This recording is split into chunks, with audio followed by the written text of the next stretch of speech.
చాలా దిక్కులో తిరిగాను, చాలా భయమైంది సార్.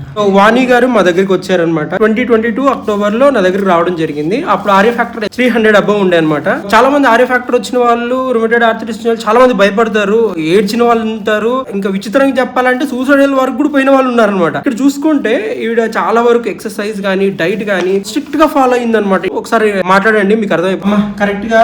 ఫస్ట్ లో భయపడ్డారు, రుమటైడ్ ఆర్థరైటిస్ అంటే భయపడ్డారు కదా. చాలా దిక్కులో తిరిగాను, చాలా భయమైంది సార్. మీరు ఎక్సర్సైజ్ స్టార్ట్ చేస్తున్నప్పుడు ఎట్లా అనిపిస్తుండే? ఎక్సర్సైజ్ కొన్ని రోజులు ఫస్ట్ కొంచెం ఇబ్బంది అయినా తర్వాత బాగుంది. ఓకే.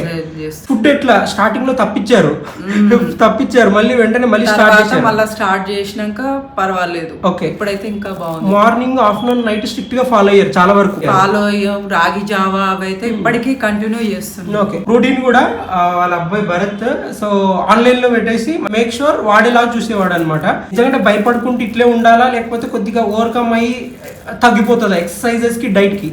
డైట్ కు ఎక్సర్సైజ్ కు తగ్గిపోతుంది సార్. భయపడని అవసరం లేదు. మెయిన్ థింగ్ కౌన్సిలింగ్ లో వీళ్ళ అబ్బాయికి కెనడాకి కాల్ చేసి కూడా కౌన్సిలింగ్ చేయడం జరిగింది. మీరు ఒక మాట లాస్ట్ ఏం చెప్తారు? నాకైతే భయం అనేది లేదు, హ్యాపీగా ఉంది ఇప్పుడైతే. ఇది చేయడానికి కూడా మెయిన్ ముఖ్య ఉద్దేశం ఏంటంటే భయపడొద్దండి, ధైర్యంగా. ఒకవేళ నెగిటివ్ లేకపోయినా సరే పెయిన్ ఫ్రీ అయితే చాలన్నమాట.